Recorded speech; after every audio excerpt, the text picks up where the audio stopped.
Bonsoir et merci de choisir Gay l'Afrique. Il est 19h et voici ce qui fait l'actualité ce soir. À la une, de violents affrontements ont éclaté ce matin à Chirunga, territoire de Kabare au site Kivu, entre des éléments Wazalendo et les rebelles de l'AFC M23. Des sources locales rapportent qu'au moins 5 civils ont été tués lundi dernier. Un reportage à suivre au début de ces journaux. Le lieutenant-général Jean-Pierre Kassongo Kabwik, commandant du service national, a remis 700 bacs pupitres à l'université de Kinshasa. Ces bancs ont été fabriqués par d'anciens Koulouna dans le cadre d'un programme de réinsertion sociale. Un reportage complet à la fin de ces journaux. Des combats violents ont éclaté ce mercredi 25 juin à Makoi près d'Isea dans la localité des Batakirwa, groupement Bafuna à Walikale au nord Kivu. Le groupe armé NDC rénové de Mouissa Guidon et Urukashira s'oppose pour le contrôle de cette zone aurifère. Mesdames et messieurs, bienvenue au développement de ces titres.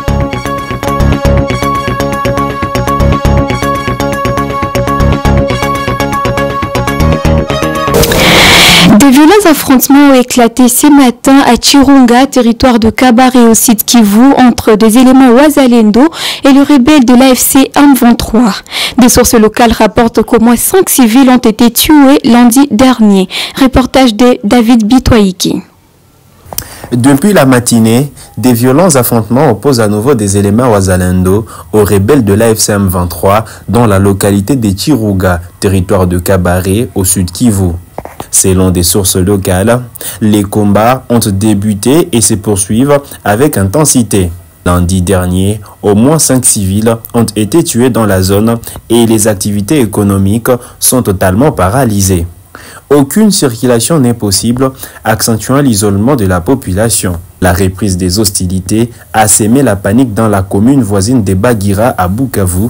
Les habitants sont terrifiés par les tirs nourris d'armes lourdes et légères qui résonnent dans la région. Les écoles sont restées fermées mardi, de nombreux élèves ayant préféré rentrer chez eux face à l'insécurité grandissante. Des témoignages recueillis sur place indiquent que les rebelles de l'AFC M23 ont réussi à repousser les positions de Wazalendo en direction de Bushwira. La situation sur les terrains reste extrêmement volatile. Pour rappel, l'armée régulière congolaise avait accusé dimanche dernier les rebelles de l'AFC M23 d'avoir exécuté 17 civils dans les territoires de Walungu, exacerbant les tensions déjà vives dans la région. Deux coups de feu ont éclaté ce matin à Kachebere dans le territoire de Walikale alors que Caritas Développement distribuait de l'aide humanitaire. Des tirs provenant de Kantoli à proximité de l'agglomération de Kachebere ont surpris les bénéficiaires et les agents humanitaires. Plus de détails dans ces reportages. Ce matin, alors que Caritas Développement procédait à la distribution d'une assistance humanitaire vitale à Kachebere, dans l'aire de santé de Machumbi à Walikale, l'opération a été brutalement interrompue par des tirs nourris provenant de la zone des Katoli à proximité immédiate de l'agglomération. Selon des sources coutumières locales, c'est la panique générale qui a suivi au site de l'Institut Ouaminifu, choisi pour la distribution. Les tirs auraient été déclenchés par le mouvement d'action pour le changement, une milice Wazalendo active dans la région. Ces filles en sauf que peu témoignent un cadre de base encore sous le choc. Plusieurs personnes ont perdu le bien qu'elles venaient de recevoir et d'autres ont été blessées dans la débandade. L'incident a eu lieu le jour du marché de Kachebere, aggravant la situation. De nombreux commerçants ont également perdu leurs marchandises dans la fuite. Contacté, le mouvement d'action pour le changement a confirmé que ces éléments en patrouille avaient tiré du côté du versant sud de la colline Kassopo qui surplombe Kachebere. Ils affirment avoir répondu aux tirs des rebelles de l'AFC M23 qui auraient ouvert le feu en premier. Après une période d'accalmie, l'activité humanitaire a pu reprendre à Kachebere, mais l'incident laissant derrière lui une population traumatisée et une distribution d'aide perturbée. L'ancien président de la République démocratique du Congo, Joseph Kabila, a débuté ce mercredi une série de consultations à Bukavu avec différentes couches sociales de la région. Reportage. Ce sont là les premières images de l'ancien président de la République démocratique du Congo, Joseph Kabila, dans son domaine de Hongo, à la lisière du territoire de Kabare, ce mercredi 25 juin 2025, depuis l'annonce de sa présence à Bukavu, au Sud Kivu, en début de semaine. Vêtu à l'anglaise, visage grave et rassurant, Joseph Kabila démarre ses consultations avec les forces vives et sociales du Sud Kivu pour dégager des pistes de solutions en vue de sortir le pays de la crise, surtout dans sa partie est. Autorité traditionnelle, représentant de la jeunesse dans toute sa diversité, mouvement citoyen, le Barza intercommunautaire et la Fédération d'entreprises du Congo, FEC, section Sud Kivu, ont été reçus par le Raïs. C'est ainsi le second round de cette démarche patriotique débutée à Goma il y a un peu plus d'un mois. La paix, rien que la paix dans l'est de la RDC, c'était le seul point sur la table de Joseph Kabila, qui selon moi apaisantit sur ces 12 propositions faites au peuple congolais pour mettre un terme à la crise en résolvant ses causes profondes. Nous sommes satisfaits parce qu'en fait, nous lui avons fait des propositions pour que la paix puisse revenir le plus rapidement possible dans notre pays. Nous avons aussi félicité du fait qu'à tant Congolais, expérimenté pendant plusieurs années, parce que le mieux placé pour connaître ce pays s'est engagé pour la recherche justement de cette paix. Une initiative saluée par tous ces interlocuteurs qui pensent qu'il est enfin temps que les personnalités politiques congolaises se mettent autour d'une table pour résorber cette crise par des solutions authentiquement congolaises. Il a dit qu'il est prêt pour le dialogue et il voulait que les autorités qui gèrent le pays actuellement comprennent qu'il faut qu'on dialogue, et c'est là qu'il a soutenu d'ailleurs le schéma de la SECO et de l'ECC. Tout le monde a été d'accord avec sa proposition et il a dit que il fait accompagner cette initiative parce que nous tous nous avons besoin de la paix. Personne ne peut dire qu'il n'a pas besoin de la paix. C'est ainsi qu'il nous a dit que nous-mêmes partout où nous passons et que tout le monde qui a même un numéro d'appeler les autorités au niveau national, qu'ils le fassent pourvu que tout le monde comprenne qu'il est temps qu'on fasse la paix. Parce que sans cela, la RDC risque de disparaître. Au pouvoir de 2001 à 2019, Joseph Kabila était parvenu à réunifier le pays, alors divisé, en initiant notamment le dialogue intercongolais de Sound City entre 2002 et 2003. L'expert belgo-congolais Jean-Jacques Wondo a dénoncé ce mercredi devant le Parlement européen les conditions inhumaines de sa détention en République démocratique du Congo et les dérivés d'un système judiciaire pris en otage par la politique. Cette déclaration intervient 4 mois après sa libération. Reportage de Malimingi Boniface. Devant les parlements européens, l'expert belgo-congolais Jean-Jacques Wondo a témoigné mercredi des conditions inhumaines de sa détention en République démocratique du Congo et des dérives d'un système judiciaire qu'il décrit comme prise en otage par la politique. Son intervention survient 4 mois après sa libération, intervenue grâce à une forte mobilisation. Condamné à mort en septembre 2024 pour son rôle présumé dans une tentative de coup d'État, une accusation qu'il conteste fermement, Wondo a finalement été libéré en février 2025. Cette libération a été le fruit d'une intense mobilisation politique, diplomatique et citoyenne, notamment en Belgique où son cas a suscité une vive émotion. Les parlements européens avaient d'ailleurs adopté le 23 janvier une résolution exigeant sa libération immédiate et son retour en Belgique. Face aux 0 députés réunis à Bruxelles, Wondo a livré un reçu poignard de ses plus de 8 mois de détention dans des geôles militaires totalitaires.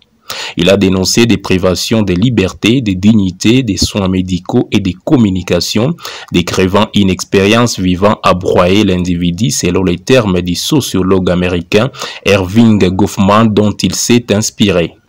J'étais devenu l'objet d'un acharnement diabolique, d'une justice oppressive, a-t-il déclaré avec émotion.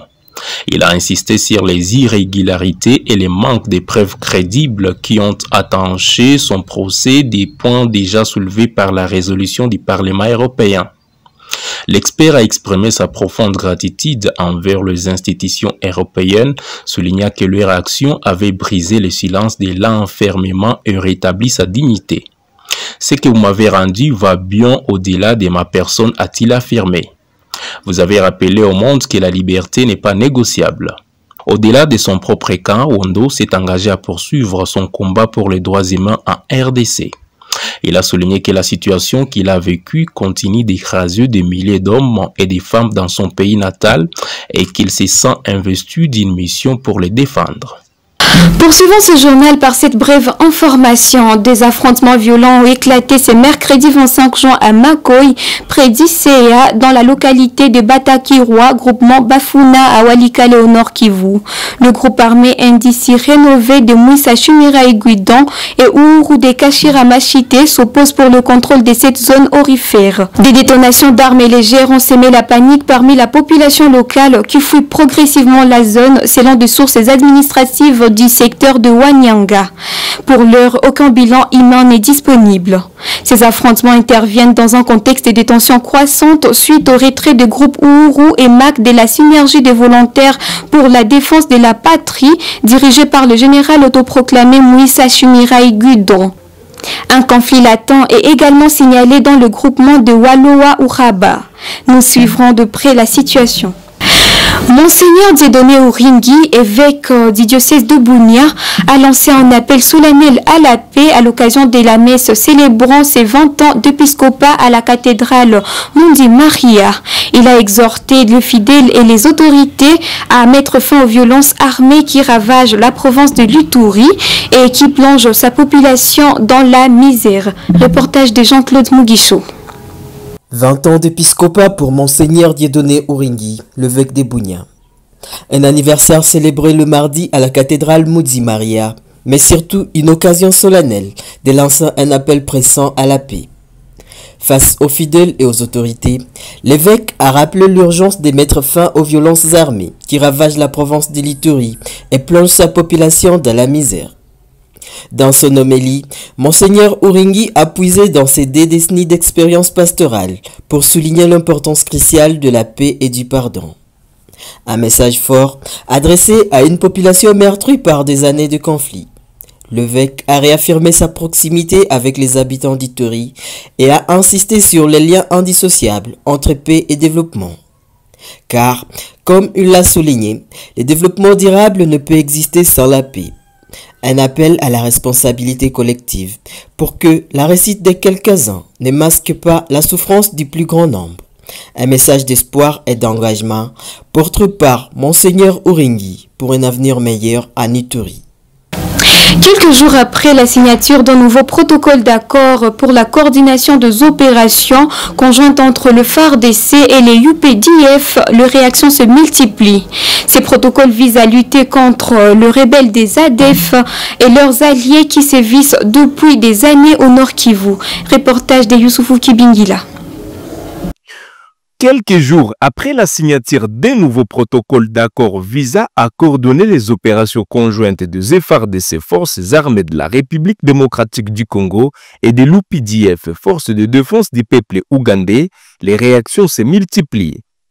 L'objectif, lutter contre les rebelles des alliés démocratiques et forces UDF et leurs alliés, qui sèment la terreur depuis des années dans la province du Nord Kivu, à l'est de la République démocratique du Congo. La nouvelle société civile congolaise du territoire de Lubero a exprimé son point de vue lors d'une interview ce mercredi. Selon la nouvelle société civile congolaise, les EDF, affaiblis dans la région de Beni, cherchent à se retrancher à Bapere et Baswaga. La même stratégie militaire qui a porté ses fruits à Beni contre les EDF doit être déployée à Lubero, notamment à Baswaga et Bapere, où l'ennemi se replie. À Beni, on observe une accalmie dans plusieurs villages autrefois occupés par les EDF. Depuis l'arrivée de l'UPDF et le début des opérations conjointes FARDC-UPDF, la population respire et reprend ses activités.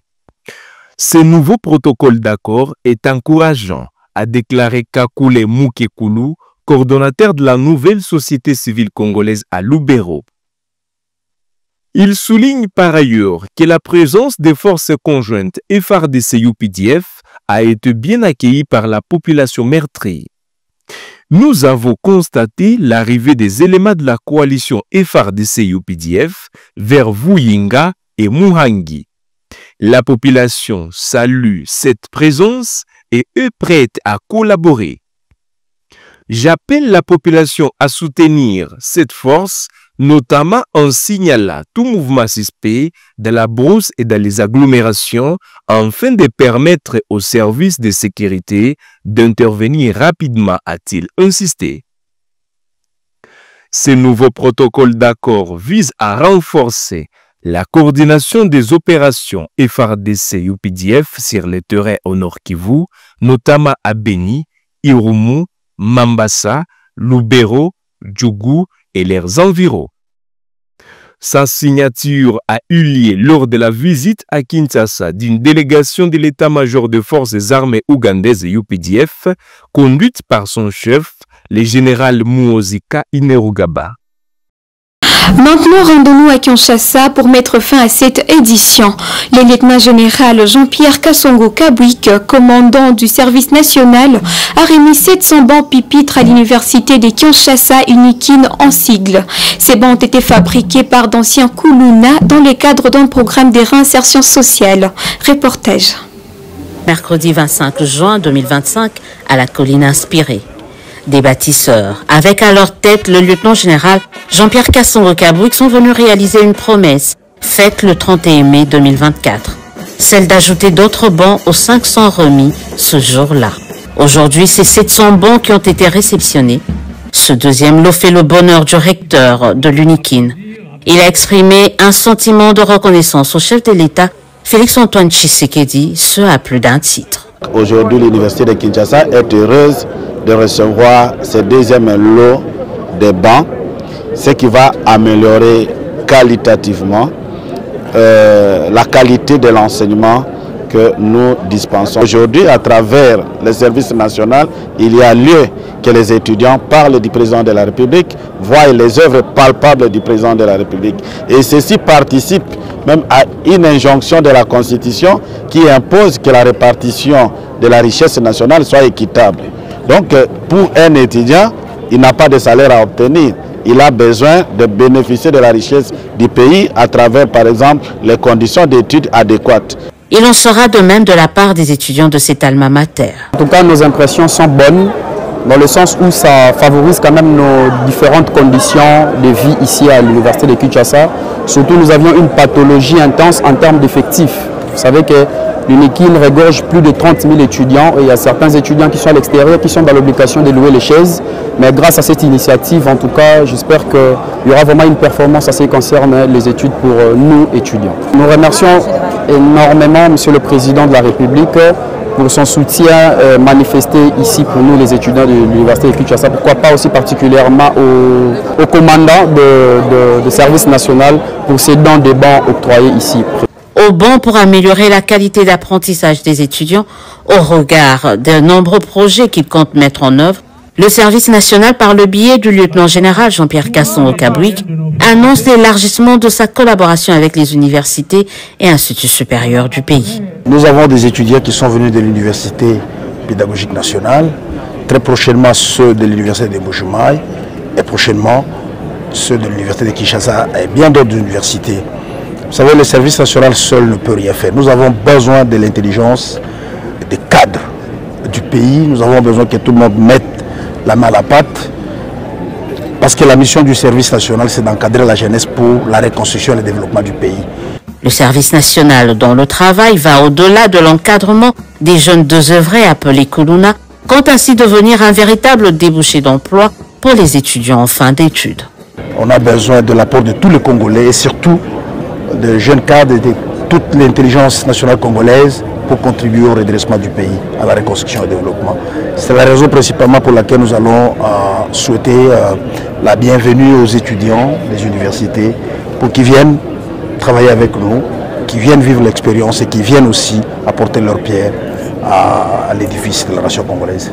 En attendant, ce service, bras séculier du développement du pays amorcé par le président de la République, n'exclut pas de revenir à nouveau à l'université de Kinshasa.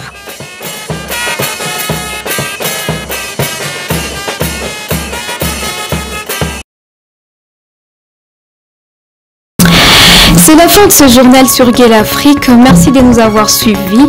Restez surtout informés et à demain pour un prochain rendez-vous. Bonne soirée chez vous.